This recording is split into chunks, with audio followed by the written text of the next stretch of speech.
enfim, Ângela está aqui, Roberta, e tem Raquel e a Ana. E é muito bom estar dialogando, porque nós estamos num momento, pelo que vocês viram, né, de Valéria, nós estamos num momento difícil e realmente cada vez mais há uma necessidade de um trabalho base, um trabalho realmente. E aí é o serviço social que também está sendo, né, enfim, questionado o tempo inteiro, e a necessidade de a gente estar fazendo um trabalho mais efetivo.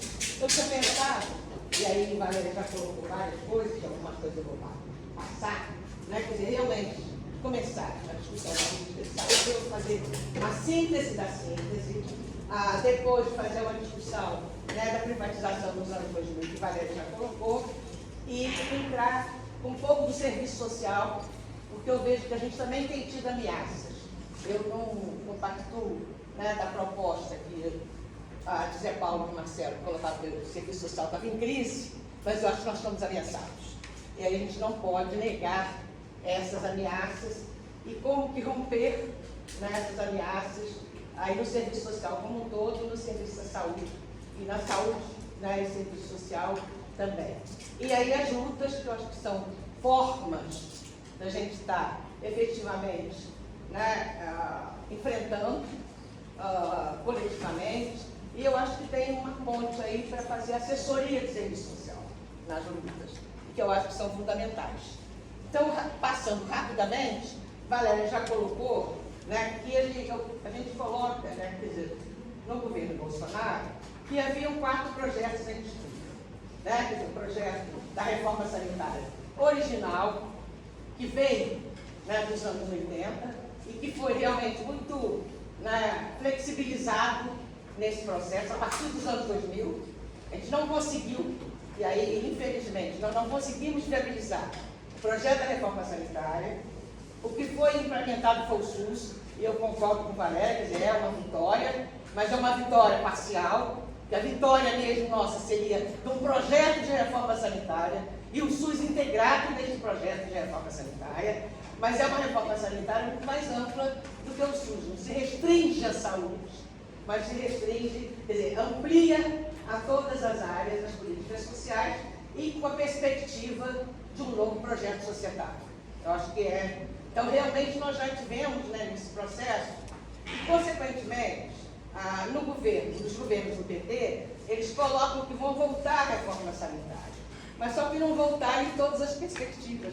Quer dizer, cederem algumas coisas, defendem a reforma sanitária, mas não implementam, defendem o SUS, mas também, né, tem problemas, como desfinanciamento, tem problemas com relação a algumas propostas aí de novos modelos, entre aspas, né, de gestão, novos modelos gerenciais, como, né, realmente, tanto a EBSER quanto as fundações estatais de direito privado foram aprovadas nos governos do PT, tanto no governo Lula, fundações, e a EBSER no governo Dilma. Então, realmente, é uma reforma sanitária flexibilizada. E como a Raquel coloca, quer dizer, o SUS, né, quer dizer, também, né, é o SUS possível, e que o Jair Nilson Farinha já coloca, quer dizer, é o SUS dos pobres.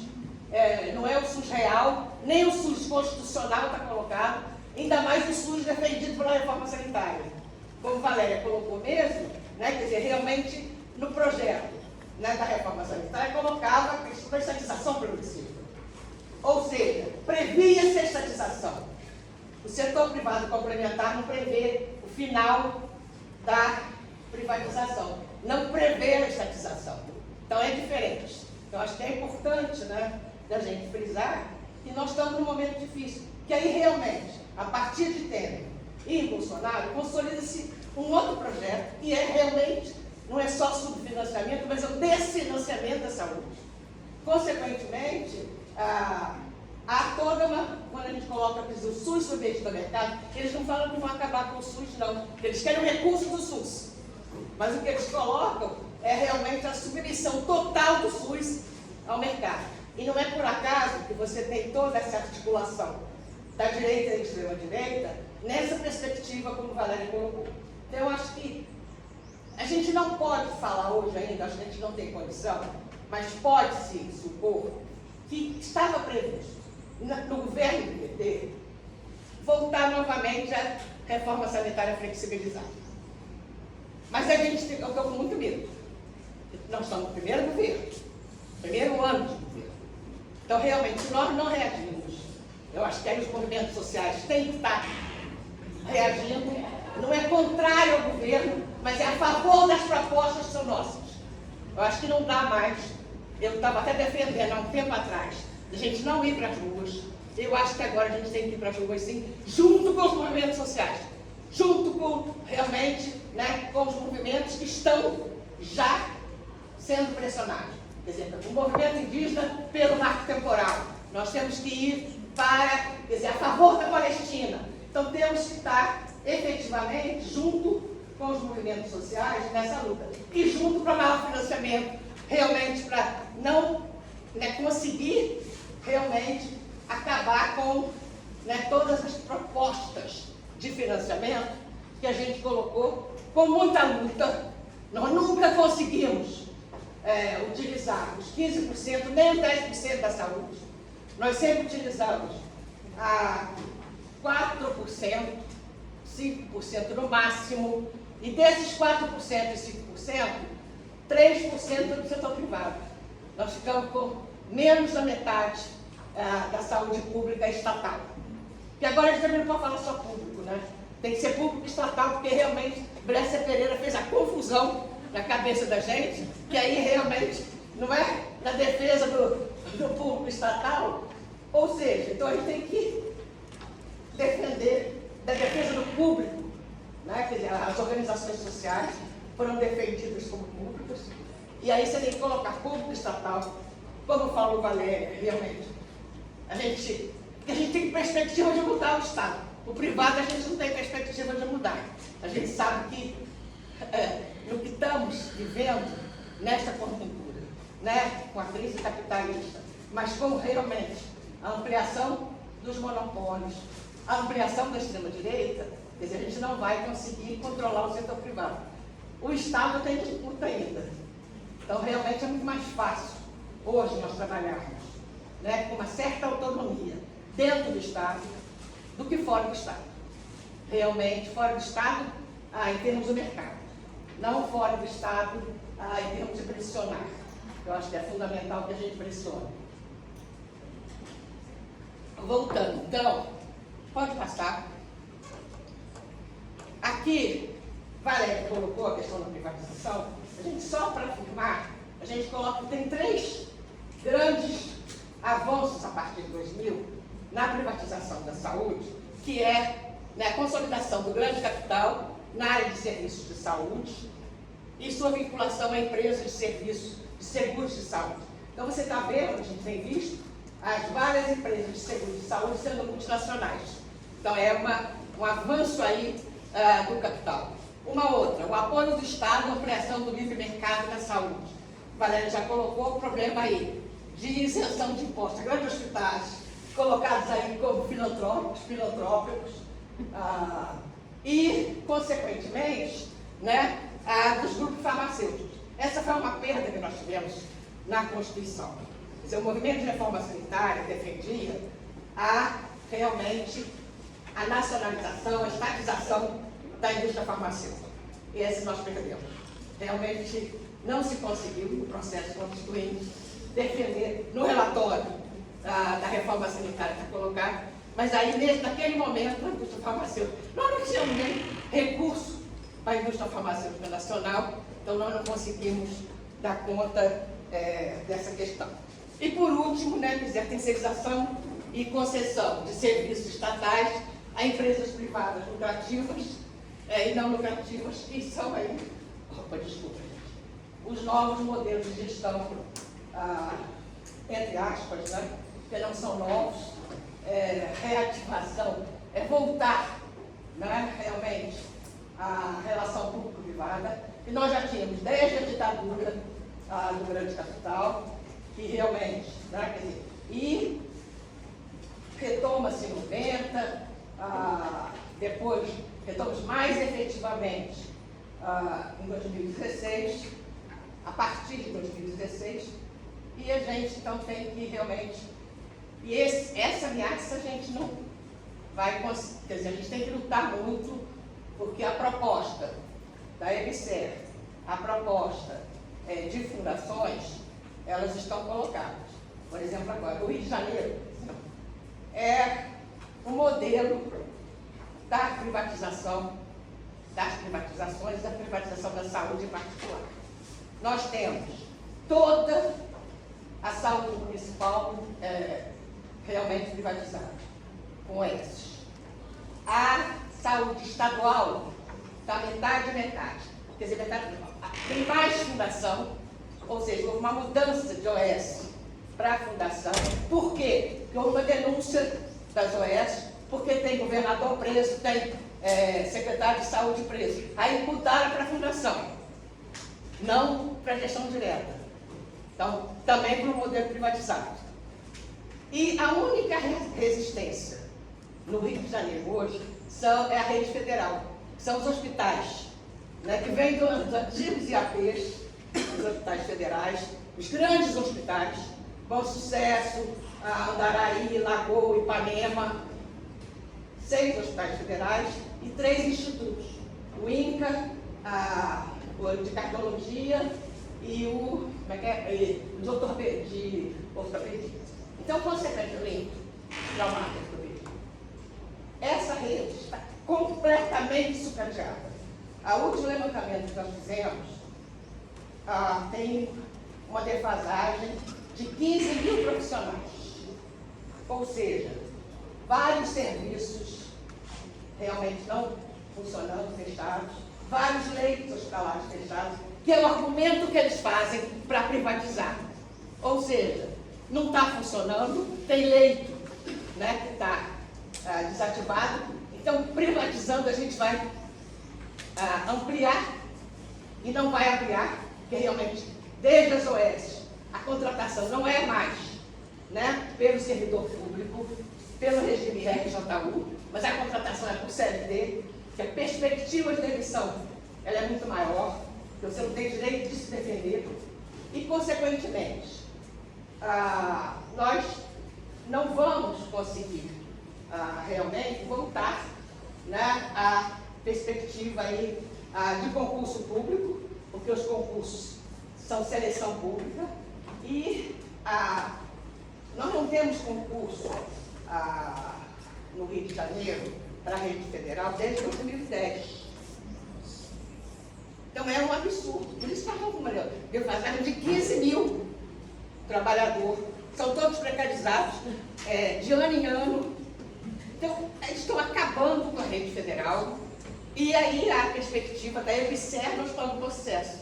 O primeiro, um grande hospital, que, então realmente, nós estamos, é isso que eu estou falando, o Rio é um modelo do que está acontecendo no país.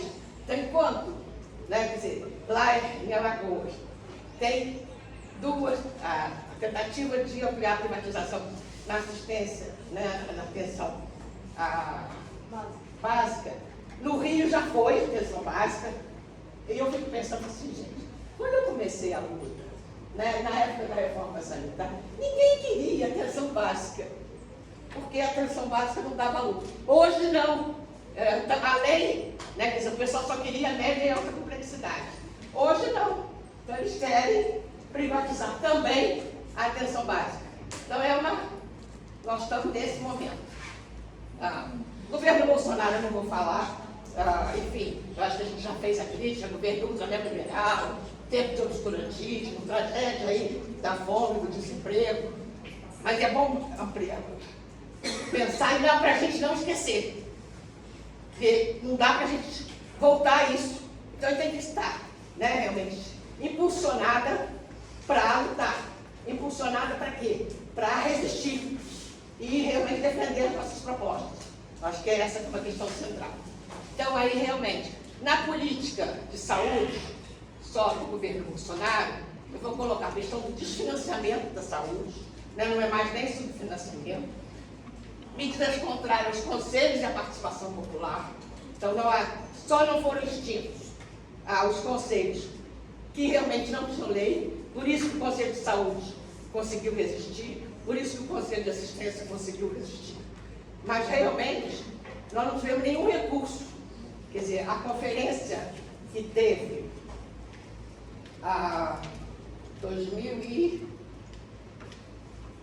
Não agora, né, que agora já foi no governo Lula. Mas a última conferência de saúde foi uma resistência em 2019, não foi? Acho que foi 2019. Realmente que não tinha nenhum recurso. Foi só a saúde conseguiu fazer. A assistência não conseguiu, teve que fazer a conferência popular. Porque realmente, então, contrária aí a participação popular, os conselhos, combate, né, posicionamento contrário à ciência, ataques às políticas de saúde, a todas as políticas, mas as políticas, ao nosso ver, as mais atacadas foram a política de atenção primária à saúde, que aí realmente a defesa clara, por exemplo, foi criada, me ajuda aí, aquela agência também de ADAPT. Aí foi criada a ADAPT, mas foi mudada a ADAPT após a 17ª conferência, mas com uma outra agência, e não Agência de Gestão do SUS. ou seja, como se a ADAPT fosse do governo Bolsonaro e esta agência é do governo Lula, mas é agência. Então, eu acho que a gente tem que firmar que nós não queremos esse tipo de mediação. Aí a política de atenção primária e a política de saúde mental é a outras drogas.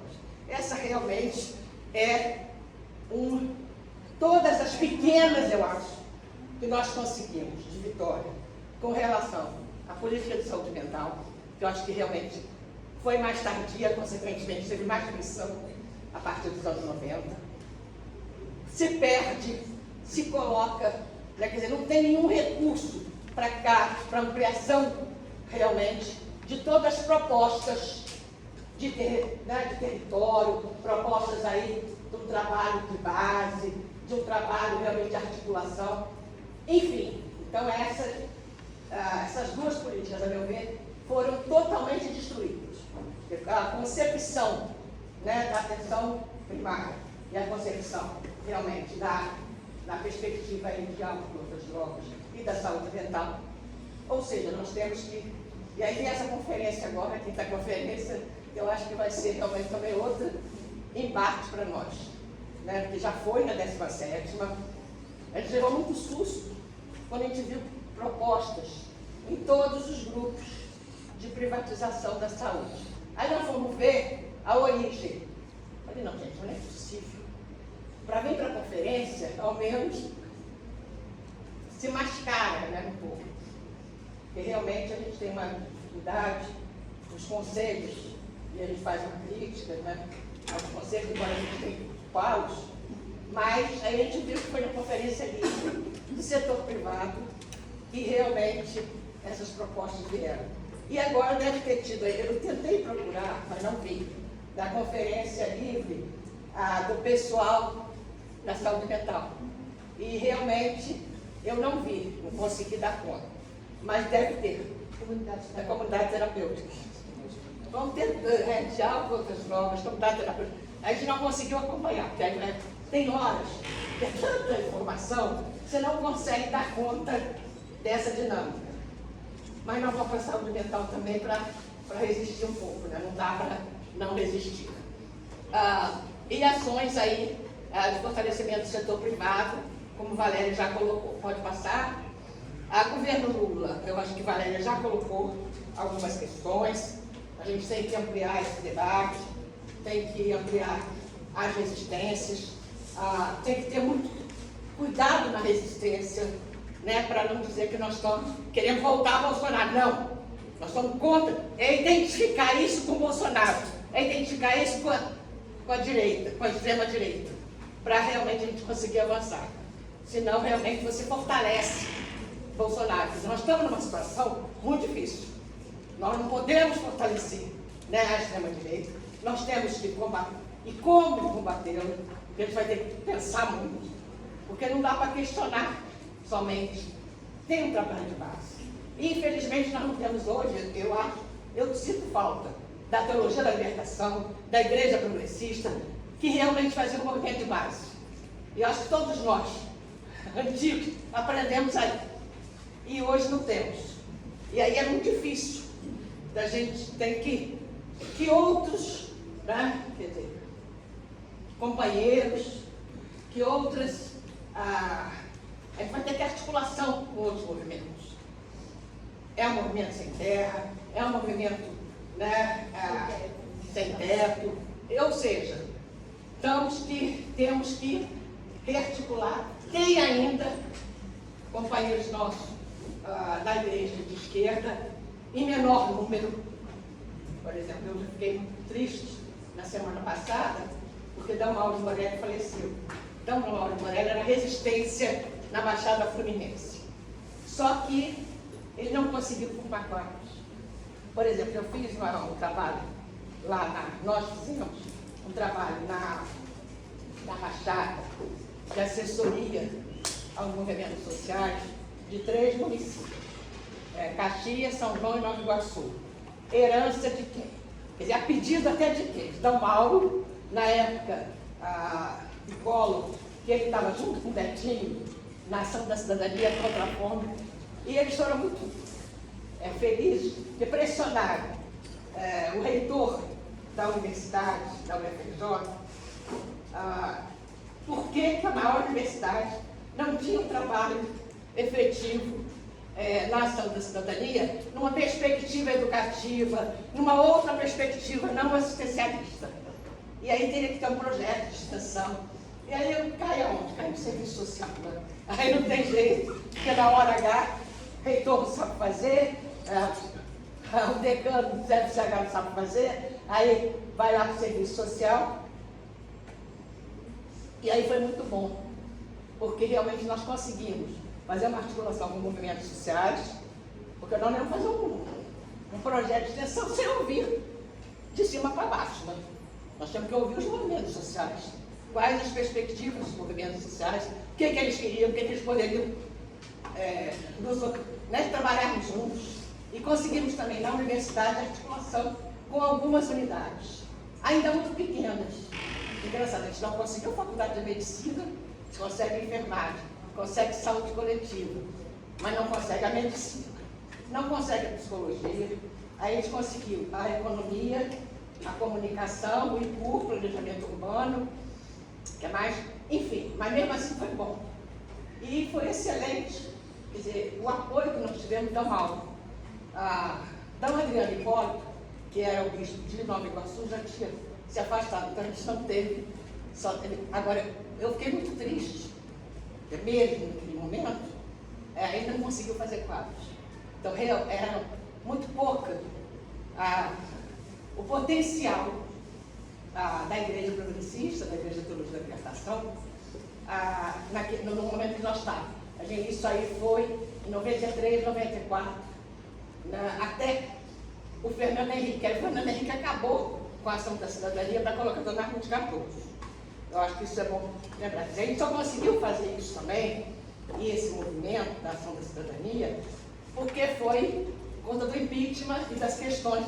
É a luta de classes, é a contradição. E aí a gente consegue, né, quer dizer, foi uma vitória a ação da cidadania. É uma luta do Betinho contra a mercantilização do sangue. Outro dia eu estava vendo, falei, gente, o Betinho vai fazer tanta falta agora, porque realmente ele era uma força para a gente muito grande contra a mercantilização do sangue. Né? Quer dizer, tinha todo o IBASE contrário, o IBASE e a FASE, as duas OS, que eu considero, né, as organizações, ONGs, que são progressistas, que a maioria das ONGs hoje não são progressistas, mas o IBASE e a FASE ainda continuam, eles não estão querendo substituir o Estado, mas estão apoiando a luta de movimento social. A diferença entre as organizações, né, as ONGs progressistas, são as que estimulam a luta popular, estimulam os movimentos sociais. E as outras não, substituem o Estado. Aí criam, né, ações, inclusive cobrando, substituindo o Estado e cobrando do Estado. Ou seja, são novas OS, novas organizações sociais. Vamos embora, Conquistas aí e perdas do governo Lula, Valéria já colocou. O arcabouço fiscal, Valéria já colocou também. Questões aí do arcabouço, questões aí, concessões ao Centrão, Valéria colocou também. A questão do Ministério, perdas do Ministério, né, que são progressistas, quer dizer, o Ministério dos povos indígenas e o Ministério do Meio Ambiente. E aí, realmente, esses ministérios tiveram perdas. E a questão do financiamento também. E aí, ceder agora, né, que vários ministérios, no Enem, para o pessoal, né, quer dizer, progressista, não, é o pessoal do Centrão mesmo. E aí, realmente, é uma concessão. E aí, vamos ver um pouco, né, a repercussão no serviço social. E é por isso que eu acho que a gente tem que ter. Aí? Respira, Não é, porque realmente. Então a gente tem esse revisionismo teórico, político, ele também tem tentado influenciar o serviço social. A gente ainda continua vencendo, mas temos ameaças sérias. Por exemplo, o serviço social clínico, nós não conseguimos, tentamos combater em determinado momento, com debates, inclusive o Conselho Federal de Serviço Social colocou um manifesto, mas ele retoma, e inclusive tem até um blog do Serviço Social Clínico, que é muito acessado. Tem um blog do Serviço Social Libertário, que é do professor Edson, da Filipe, dos 21, que faz, este é conservadoríssimo, e ele tem articulação latino-americana. Nós fizemos, não sei se hoje eu estava lá no Congresso, no penúltimo Congresso da Associação Latino-Americana, da Colômbia. Ele estava junto com o grupo da Colômbia conservador para fazer uma chapa da Laje. A gente percebeu, só percebemos isso no primeiro dia do Congresso. Aí eu falei, gente, aí a gente chamou o pessoal do Conselho Federal de Serviço Social e da ABEC para chamar uma reunião no dia seguinte com os brasileiros que estavam lá e para a gente ver, e a gente conseguiu uma articulação contrária. Aí foram duas chapas de disputa, uma chapa de direita e uma chapa progressista, que era possível naquele momento. O pessoal radical da Colômbia, que é muito bom, mas é uma minoria, aí eles não queriam, não, mas é muito progressista, não é de esquerda. Falei, nós não temos, hoje não temos que fazer uma aliança, não dá para puro sangue não, e também não dá para ser puro sangue, então temos que ampliar, e com as pessoas progressistas que vão defender, e a gente tem que ampliar. Então a gente conseguiu uma vitória. Agora, eu fiquei impressionada da articulação do Edson latino-americano. Gente, ele não está conseguindo uma aliança grande no Brasil, mas ele está conseguindo expandir na América Latina. Então é uma coisa. Aí já foi. A gente tem tido vários embates nos seminários da UAES. Entendeu? Realmente não. Agora no último também tivemos, conseguimos, mas é um negócio. Estou olhando para a Roberta, que nós passamos, né, Roberta? Uma fase aí complicada. Então, revisionismo teórico-político, flexibilização dos princípios, impasses na formação profissional. Gente, o IAD é uma situação seríssima. E agora os cursos privados, todos estão se transformando em IAD. Depois da pandemia, você não tem. No Rio de Janeiro não tem um curso privado, serviço social, presencial. E todos transformaram em IAD. Gente, é difícil, né? Essa vitória do Conselho Nacional de Saúde foi importante, né? O Conselho Nacional de Saúde, a partir dos governos, a partir de 2016, ele tem tido um posicionamento melhor contra o Bolsonaro, deu para unificar todo mundo, que antes também ele fazia muitas concessões ao governo Lula. que mais? E precarização das condições de trabalho. Vamos passar aí para... Então, a gente tem problemas, né, também nas competências e atribuições. Então, na pandemia, nós vemos isso muito, né? Quer dizer, aí, ó, caráter emergencial.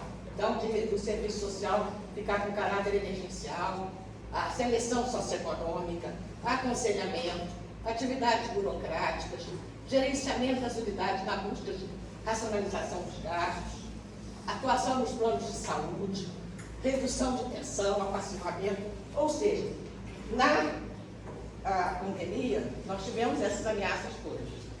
Realmente, o Conselho Federal de Serviço Social e os conselhos regionais tiveram uma ação fundamental, que realmente, o tempo inteiro, né, vários conselhos fizeram comissão de assessoria aos assistentes sociais na pandemia.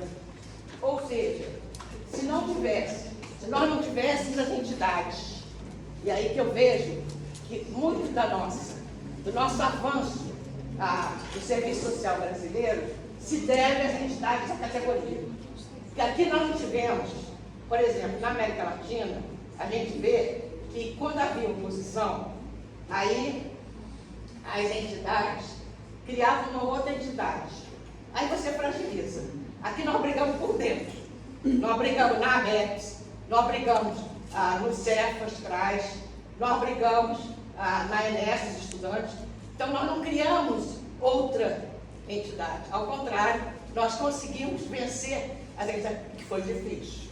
Os anos 80 foram difíceis, porque realmente o grupo conservador da ABS era complicado. Mas realmente a gente teve um movimento desde, né, eu coloco que desde os anos 70, a ABS estava articulando uma outra proposta de formação, e não é por acaso aprovada, o novo currículo de 80, né, que foi aprovado pelo MEC 82, mas ele é aprovado pela Convenção da ABS de Natal, em 79,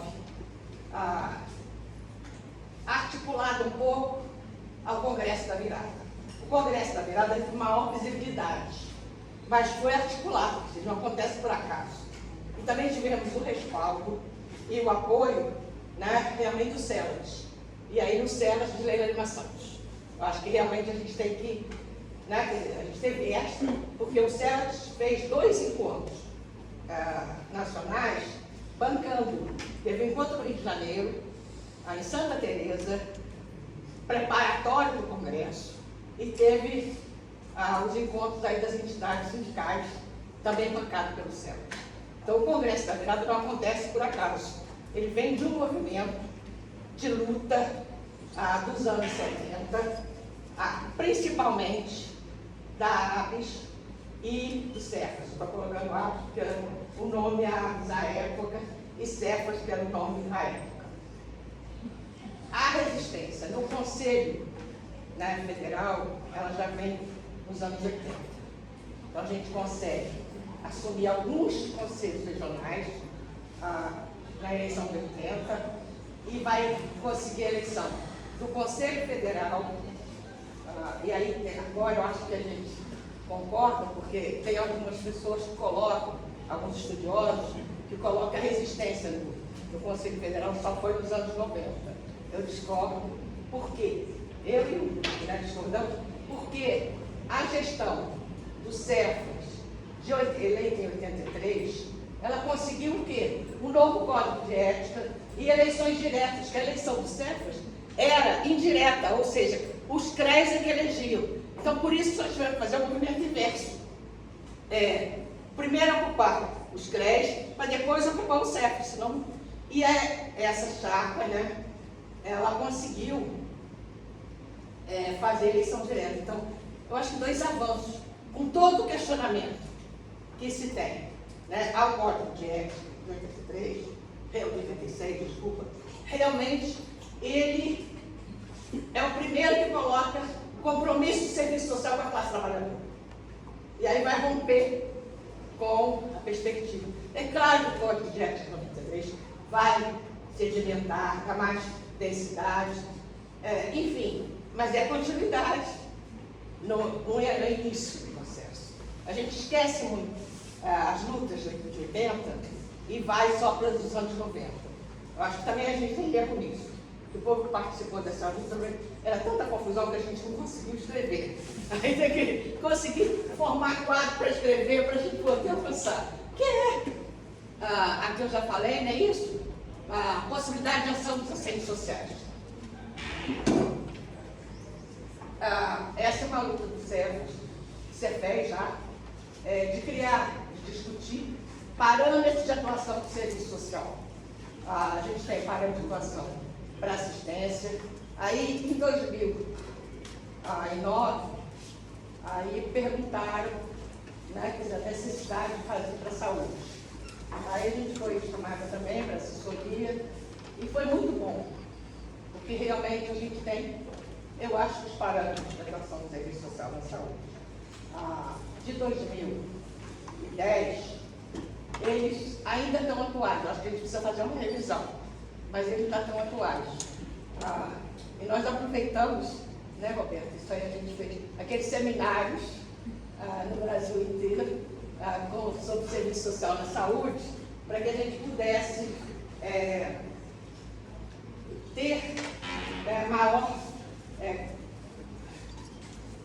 até possibilidade de pensar nesses parâmetros. Então, realmente, há possibilidade do serviço social e o serviço social na saúde também. Eu não defendo especialização não, tá, gente?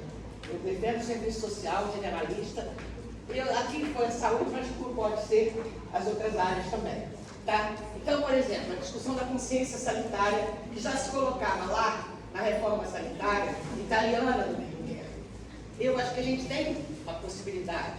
A gente tem a possibilidade de democratização e socialização das informações. A gente tem a possibilidade de uma ação socioeducativa e não uma ação vertical, uma ação horizontal. A gente tem a possibilidade de articulação com movimentos sociais e a defesa e a garantia do direito à saúde. E aí os parâmetros colocam isso. Né? Eles colocam que nos parâmetros a gente também não acha que a atuação nas unidades ela só fica no atendimento direto ao usuário ou às pessoas, mas a gente também pode fazer é mais difícil nas instituições mobilização, participação e controle social. O controle social aqui visto o controle da sociedade sobre o Estado, tá? Não a concepção antiga de controle social do Estado sobre a sociedade. Então aqui a gente pode fazer a democratização. As unidades nossas são super autoritárias, super horizontais. Então a gente defende o quê? Um conselho gestor das unidades de saúde. Um conselho igual, né, ao que a gente conseguiu, paritário, de profissionais de saúde, de gestão, de a direção do hospital e os usuários. Então era fundamental que a gente democratize. A gente não conseguiu no Rio de Janeiro, a gente já tentou 2 vezes e não conseguiu criar um conselho gestor de unidade. A gente já tentou na Câmara de Vereadores e não, a gente só conseguiu criar conselho gestor de unidades em Caxias, por conta do movimento que nós estávamos lá, no Dom Mauro Morelli, e aí realmente a pressão na Câmara foi efetiva. E quando o PT, os primeiros governos do PT, que foram realmente mais avançados, que foi em Angra dos Reis e em Volta Redonda. A experiência que eu tenho, assim, do Rio de Janeiro é essa, do Estado do Rio de Janeiro.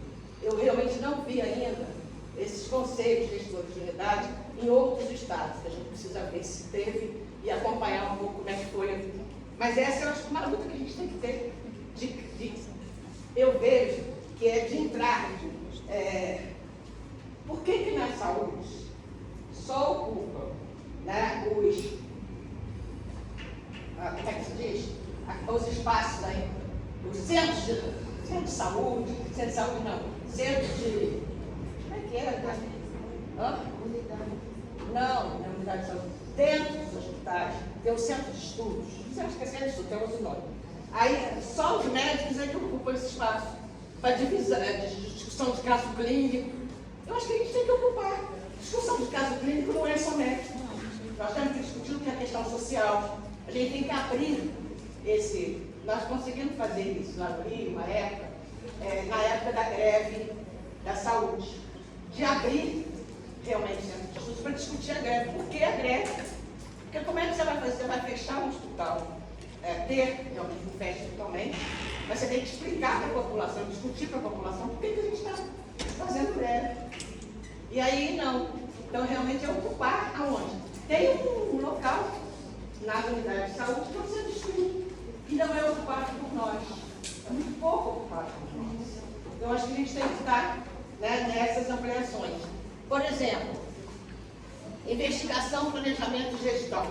É fundamental uma articulação aí entre a unidade de ensino e os campos de estágio, para fazer investigação junto, pesquisas juntas, enfim, planejamento junto, ocupar cargos de gestão, mas com a responsabilidade da base, com compromisso com a base, assessoria, qualificação e formação profissional, ou seja, abrir, né, para estagiário, abrir para residente. É muito bom, né, para estagiário, não deixa a gente ficar calado não. Eles vão colocando que a gente tem que fazer. Residente, também se não fosse, quer dizer, a gente tem também outra briga nossa. Diminuir a carga de residência multiprofissional. Um absurdo 60 horas. Aí eles não conseguem formação, ficam exaustos com a atuação, ou seja, é mais trabalho que formação, a residência, infelizmente. Não joga barato, é realmente a precarização total. Então, realmente, a gente tem que, além da ação direta, que na ação direta a gente coloca, né, ação socioeducativa, então é realmente não ter uma ação informativa, aquela informação de, em vez de discutir as rotinas hospitalares, as rotinas de ambulatório, você vai impor da rotina. Essa rotina ela reflete o momento, a gente tem que democratizar. Antigamente, na saúde, você não tinha visita diária. Isso aí foi uma luta, uma conquista. Só tinha visita diária nos hospitais privados, que é um absurdo. Tem que acabar logo, senão eu estou falando muito. Articulação com a equipe e ação com a família. Tá? Então, realmente, articulação com a equipe, toda hora, dizendo o que tem que fazer, o que a gente faz. Porque a gente tem que, muitas vezes o médico cobra da gente coisa que não é nossa. Mas tem que dizer o que faz. E não dizer só que não é nosso, também não dá conta. Mas tem que falar, não é isso, mas fazemos isso. E ação com a família também, numa perspectiva interdisciplinar, numa perspectiva de reflexão e não numa perspectiva informativa. Podemos passar que não passa para a luta, né? Aí aqui eu vou falar rapidamente, porque eu acho que tem duas lutas na saúde hoje que a gente não pode ignorar, que são os conselhos e os fóruns e a frente. Claro que vou fazer uma propaganda na frente, mas não dá para a gente não falar dos conselhos e conferências. Não dá para falar porque tem que pode passando. Os conselhos têm uma perspectiva de, muitas vezes, eles foram cooptados, não é por acaso que o conselho de lá aprova, e a gente teve por experiência de conselho é aberto. Quem pode votar é o conselheiro, mas é aberto para a gente. Eu já fui expulso de conselho, eu estava na Baixada, mas depois eu não fui mais não. Agora na Baixada eu fui expulsa de vários conselhos, que realmente a falta de concepção é de conselho. Ou seja, eles acham que é porque são, né, deliberativos. Porque é conselheiro que vota, você não pode entrar, pode. O conselho ele é aberto, e aí quem pode votar é o conselheiro. Aí, não, mas é negócio engraçado. Por exemplo, o Rio de Janeiro, a gente fez, agora não tivemos força mais, temos que fazer de novo. A gente fez uma comissão lá no Fórum do Rio de Janeiro para ir para os conselhos, o Conselho Estadual. foi o único que a gente deu conta. Aí tinha uma comissão de fórum, que aí divulgava as reuniões de conselho que não são divulgadas. Aí ninguém sabe o que está acontecendo, não sabe pauta, nem o conselheiro sabe. Aí a gente começou a passar as pautas e os dias de conselho. Aí ia a comissão. Aí a comissão começou a gravar as reuniões do conselho. Aí foi uma confusão. E a gente discutia isso na reunião do fórum. Aí a reunião do conselho foi aberta. Depois foi aberta não, foi gravada. Tem que ser. Agora que negócio é esse, fica. A gente conseguiu. Mas conseguiu por pressão. Se não tivesse a comissão do fórum lá, não ia conseguir. Aí depois a gente conseguiu a eleição da presidência do conselho para 2 trabalhadores mais progressistas. Mas enfim, o Conselho Estadual do Rio é muito grupo. E é uma publicação que tem um grupo completamente cooptado. E aí eles voltaram, eles tinham conseguido que eles saíssem, eles voltaram, e aí infelizmente eles abandonaram. Aí agora a gente conseguiu eleger. Você conseguiu mudar, né, no processo de luta, uma nova presidente do Conselho Estadual, que aí falou que quer conversar com a gente, que quer frequentar as reuniões do fórum. Ou seja, que bom, né? É isso que eu estou te dizendo. A gente tem perdas, mas também tem alguns ganhos. E aí a luta, né, quer dizer, muda a vida. A luta é importante. Aí, pode passar. Pode passar também. Aí proposições para os conselhos que eu acho que é importante, né? Porque muitas vezes os conselheiros, eles acham que a concepção de conselho é diferente da democracia participativa, porque na democracia a gente vota, né, os parlamentares. Então, os parlamentares se sentem que não tem compromisso com os seus eleitores. São poucos os parlamentares que prestam conta dos seus mandatos. Pouquíssimos. E quando prestam também, ainda não prestam na medida que teria que prestar. Mas é um processo. Os conselheiros acham que seria a mesma coisa.